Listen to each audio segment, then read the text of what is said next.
বলেন আমাদের নবী মুহাম্মদ সাল্লাল্লাহু আলাইহি ওয়াসাল্লামের মা বাবা জাহান্নামী।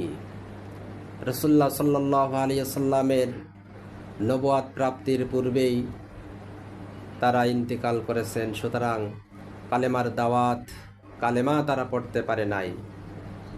অনেকেই বলেন রাসূলুল্লাহ সাল্লাল্লাহু আলাইহি ওয়াসাল্লাম এক সাহাবীর ব্যাপারে বলেছেন, ইন্না বি ওয়া আবাকা ফিন্নার।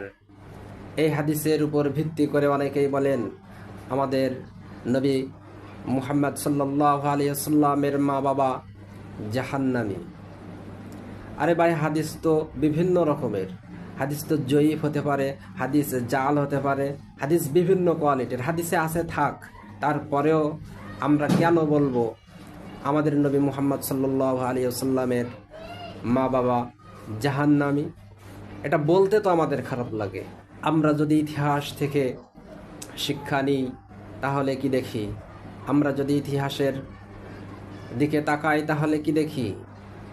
আল্লাহ পাক এ দুনিয়ায় মানব জাতিকে হেদায়েতের জন্য যুগে যুগে অনেক নবী রসুল পাঠিয়েছেন।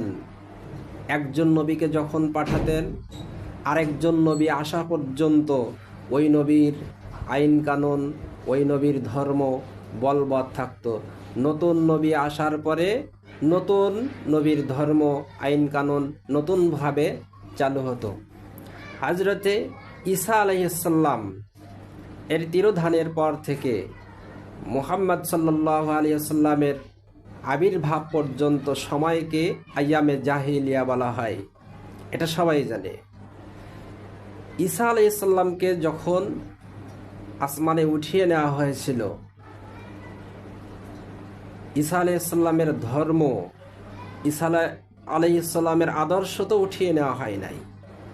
ওই আইয়ামে জাহিলিয়াত যুগের মধ্যেও তৌরাত কিতাবের পণ্ডিত ছিল, ইনজিল কিতাবেরও পণ্ডিত ছিল।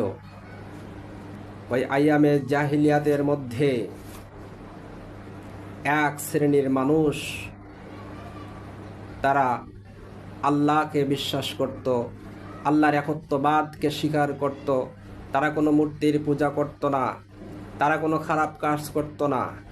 তারা নিজের বিবেক বুদ্ধি অনুযায়ী তারা এক আল্লাহর উপর বিশ্বাস করত। তাদেরকে বলা হতো হানিফ সম্প্রদায়।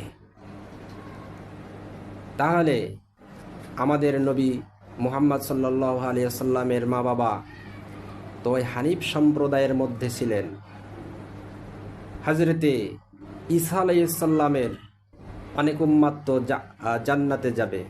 তাহলে কি আমরা বলতে পারি যে হযরতে মুহাম্মদ সাল্লাল্লাহু আলাইহি ওয়াসাল্লামের মা বাবা জাহান্নামী? এটা কি আমরা বলতে পারি?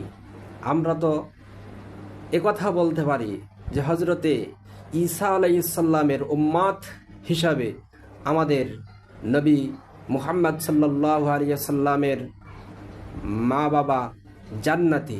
আমরা তো এই কথা বিশ্বাস করতে পারি। আর আল্লাহ তাআলা কাকে জান্নাতে দিবেন আর কাকে জাহান্নামে দিবেন, এটা তো আল্লাহ তাআলার নিজস্ব ব্যাপার, নিজস্ব ক্ষমতা। এটা নিয়ে কেন আমরা বাড়াবাড়ি করব? আমরা মুহাম্মদ সাল্লাল্লাহু আলাইহি ওয়াসাল্লামের উম্মত হিসাবে আমরা সবসময় চাইব, মনে বিশ্বাস করব যে আমাদের প্রিয় নবী মুহাম্মদ সাল্লাল্লাহু আলাইহি ওয়াসাল্লামের মা বাবা জান্নাতি।